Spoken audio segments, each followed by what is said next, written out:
Nianze kwanza kwa kujitambulisha. Jina langu ni Daktari Egbert Mkoko. Mimi ni mhadhiri kutoka Chuo Kikuu cha Dar es Salaam kwenye shule kuu ya uandishi wa habari na mawasiliano kwa umma. Na huu mkutano wa waandishi wa habari umeandaliwa na Chama cha Waandishi wa Habari Wanawake TAMWA kwa kushirikiana na Mamlaka ya Mawasiliano Tanzania TCRA, ikiwa ni kuelekea kwenye utoaji wa tuzo ya Samia Kalamu kwa mwaka 2024, tuzo ambayo nadhani wote mnafahamu kwamba inatolewa tarehe 5 ya mwezi huu wa 5 mwaka 2025. Na tano tumejipanga pale katika ukumbi wa Superdome ambao upo Masaki, na ishaelezwa toka awali kwamba mgeni rasmi atakuwa ni Rais wa Jamhuri ya Muungano wa Tanzania, Dr. Samia Suluhu Hassan, ambaye ndio tuzo imebeba jina lake hasa, Samia Kalamu Awards.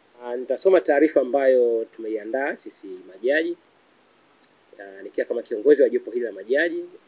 Na kama inavyofahamika kwamba Chama cha Waandishi wa Habari Wanawake TAMWA pamoja na ushirikiano na Mamlaka ya Mawasiliano Tanzania TCRA kilizindua rasmi ushiriki wa tuzo hii ya Samia Kalamu.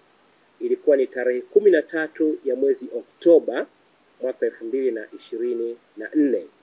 Na tuzo hii iko chini ya kauli mbiu uzalendo ndio ujanja. Kwa sababu muda ulikuwa si mrefu sana, lakini bado kazi za wasilisho ni nyingi mno, 1131.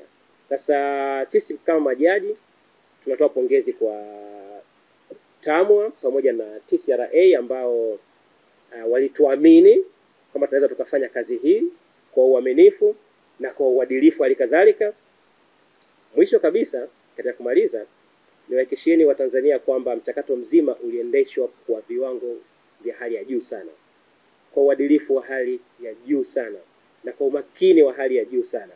Kwa hiyo washindi watakaopatikana basi wamekidhi viwango kwa kiasi cha juu sana, na sio makundi yote ambayo yamepata tuzo. Huenda mengine ambayo hawakidhi kabisa viwango, huenda wakakosekana washindi. Kwa hiyo tusubiri kupata washindi wa tuzo hii ya Samia Kalamu tarehe 5 mwezi wa 5 mwaka huu 2025 kwenye ukumbi wa Superdome, na washindi hao watapata bahati ya aina yake ya kupata tuzo kutoka kwa Rais Samia Suluhu Hassan, ambaye ndiye atakayekuwa mgeni rasmi katika shughuli hii. Ni changamoto zipi au mambo gani tuliyabaini yaliyosababisha tukakutana na ndugu zetu wa TAMWA ili tuweze kufanya tuzo hii? Na sio tuzo tu, kuna baadhi ya watakuwepo hapa ambao walipata vile vile mafunzo. Tulianza na mafunzo mwaka jana mwezi wa 7, tukafanya mafunzo kwa vituo 11, kwamba tuzo ni zipi, vipengele vile vya tuzo. Vipengele vile vya tuzo vimegawanyika katika makundi makubwa matatu. Kuna tuzo za kisekta ambazo ziko takriban 20.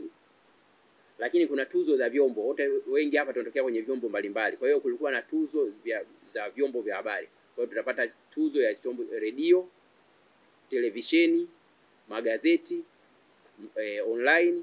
Lakini kutakuwa na kwa wale wa maafisa habari wa serikali, kuna tuzo kwa ajili ya afisa habari bora wa serikalini.